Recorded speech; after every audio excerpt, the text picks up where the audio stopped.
Welcome everyone, आप सभी का स्वागत है हमारे यूट्यूब चैनल हिंदी शिक्षा संगम में।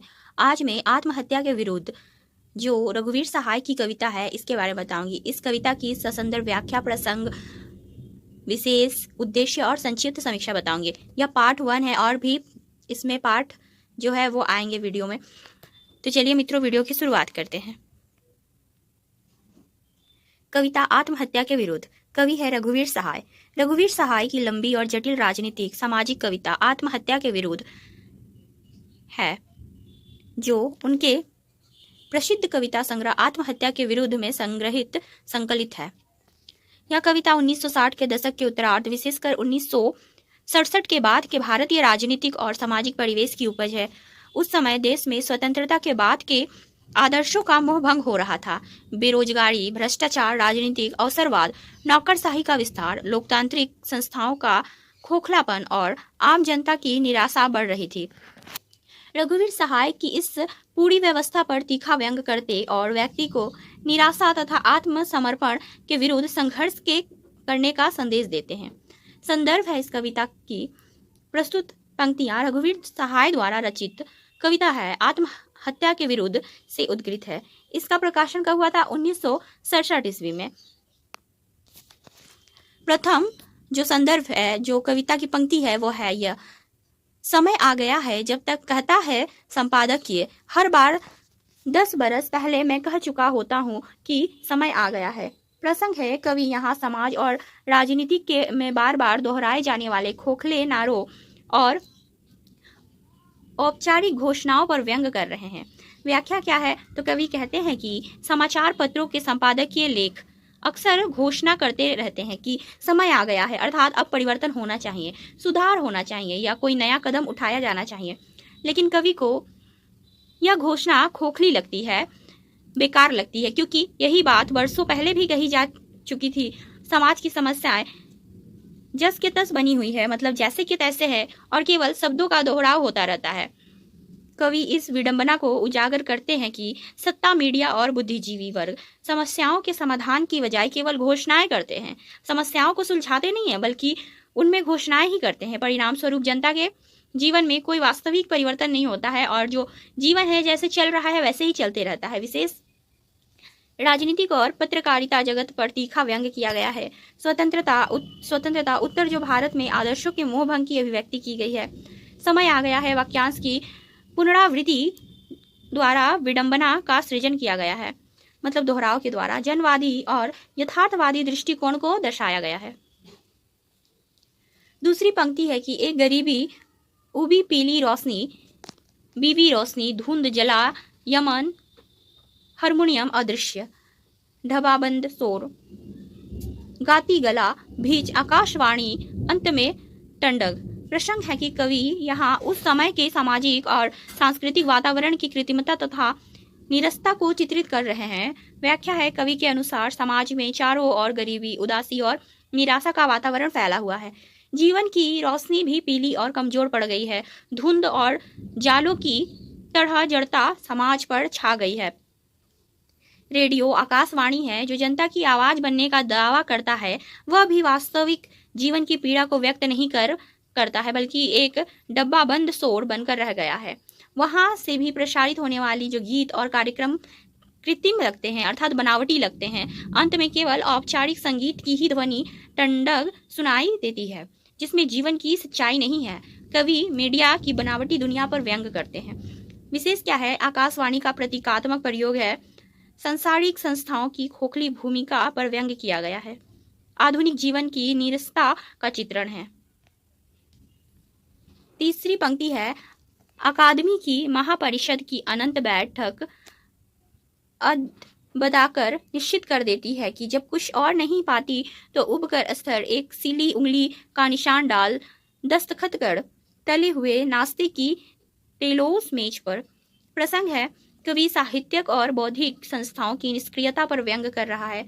व्याख्या है कि कवि कहते हैं कि साहित्यक अकादमियों और समितियों की बैठकों में घंटों चर्चा होती रहती है, लेकिन जनता की समस्याओं पर कोई ठोस निर्णय नहीं लिया जाता है। जब उनके पास करने के लिए कुछ नहीं होता है तो केवल औपचारिक बहसों में उलझे रहते हैं। अंत में कागजों पर हस्ताक्षर कर दिए जाते हैं और बैठक समाप्त हो जाती है। वास्तविक समस्याएं वही कहीं जो रहती है, वास्तविक समय वही बनी रहती है। यह बौद्धिक वर्ग के निष्क्रियता और औपचारिकता का चित्रण है। विशेष क्या है तो साहित्यिक संस्थाओं पर तीखा व्यंग्य किया गया है। लोकतांत्रिक संस्थाओं के खोखलेपन का उद्घाटन किया गया है। यथार्थवादी और व्यंग्यात्मक शैली को दिखाया गया है। चौथा पंक्ति जो है उसमें क्या कह रहे हैं कवि, नगर निगम ने त्योहार जो मनाया तो जनसभा की मंथर मटकता मंत्री मुसद्दिलाल महंत मंच पर चढ़ा। छाती पर जनता की बसंती रंग जानते थे न पंसारी न मुसद्दिलाल दोनों ने राय दी, कंधे से कंधा भिड़ा ले चलो पालकी। प्रसंग क्या है तो कवि राजनीतिक नेताओं की अवसरवादिता और जनता के शोषण की ओर संकेत करते हैं। मतलब जो राजनीतिक नेता है जिनको सिर्फ अवसर मिलने पर ही वो अपने लाभ के बारे में सोचते हैं, उनके बारे में बताया गया है और वो जनता का शोषण करते हैं। व्याख्या क्या है तो कवि कहते हैं कि नगर निगम द्वारा आयोजित समारोहों और जनसभाओं में नेता जनता की सेवा का दिखावा करता है। मुसद्दीलाल यहाँ का एक प्रतीकात्मक चरित्र है जो भ्रष्ट और अवसरवादी नेताओं का प्रतिनिधित्व करता है। वे जनता के कंधों पर चढ़कर सत्ता प्राप्त करते हैं लेकिन जनता की वास्तविक समस्याओं को नहीं समझते हैं। पालकी ढोने का प्रतीक खुद यह दर्शाता है कि जनता आज भी नेताओं का बोझ उठाने के लिए विवश है। विशेष है मुसद्दीलाल भ्रष्ट राजनीतिक वर्ग का प्रतीक है। लोकतंत्र की विडंबना का चित्रण है। तीखा राजनीतिक व्यंग्य है। पांचवी जो पंक्ति है उसमें क्या बताया रहे हैं कवि, कल से ज्यादा लोग पास मंडराते हैं, जरूरत से ज्यादा आसपास, जरूरत से ज्यादा निरोग, शक से कि व्यर्थ है जो मैं कर रहा हूँ क्योंकि जो कर रहा हूँ उसमें अर्थ है। कवि प्रसंग क्या है, कवि अपने समय के बौद्धिक और सामाजिक वातावरण की विसंगति का वर्णन कर रहे हैं। व्याख्या है कवि अनुभव करते हैं कि उनके आसपास बहुत से लोग हैं लेकिन उनमें वास्तविक संवेदना नहीं है। समाज में दिखावे की जो दिखावा है वो दिखावा व्याप्त है पर भीतर गहरा संकट मौजूद है। कवि को संदेह होता है कि कहीं उसका सच बोलना व्यर्थ तो नहीं है क्योंकि सच सुनने और स्वीकार करने की इच्छा लोगों में है ही नहीं, समाप्त हो गई है। फिर भी वह बोलता है क्योंकि उनमें उसके शब्दों में अर्थ और सत्य है। विशेष क्या है, कवि की आत्मसंघर्ष की स्थिति को दिखाया गया है। सत्य और समाज के बीच संघर्ष को दिखाया गया है। अस्तित्ववादी संवेदना को दिखाया गया है। पंक्ति आगे है, कल मैंने उसे देखा, लाख चेहरों में एक वह चेहरा, क्रूरता हुआ और उलझा हुआ वह उदास कितना बोधा। वही था नाटक का मुख्य पात्र, पर उसकी ठस पीठ पर मैं हाथ रख ना सका, वह बहुत चिकनी थी। प्रसंग क्या है, कवि सामान्य मनुष्य की पीड़ा और उसकी असहायता का चित्रण कर रहे हैं। व्याख्या क्या है, कवि भीड़ में एक ऐसे व्यक्ति को देखता है जो दुख, चिंता और असंतोष से भरा हुआ है। वास्तव में वही व्यक्ति समाज की सबसे महत्वपूर्ण इकाई है क्योंकि वही सारी समस्याओं का भार उठा रहा है। वह जीवन नाटक का मुख्य पात्र है लेकिन उसकी स्थिति ऐसी है कि कवि भी उसके साथ पूरी तरह जुड़ नहीं पाता है। उसकी चिकनी पीठ सामाजिक दूरी और अलगाव का प्रतीक है। विशेष क्या है, कवि की आत्मसंघर्ष की स्थिति को दिखाया गया। सत्य और समाज के बीच संघर्ष को दर्शाया गया है। अस्तित्ववादी संवेदना को दिखाया गया है। पंक्ति है, लौट आओ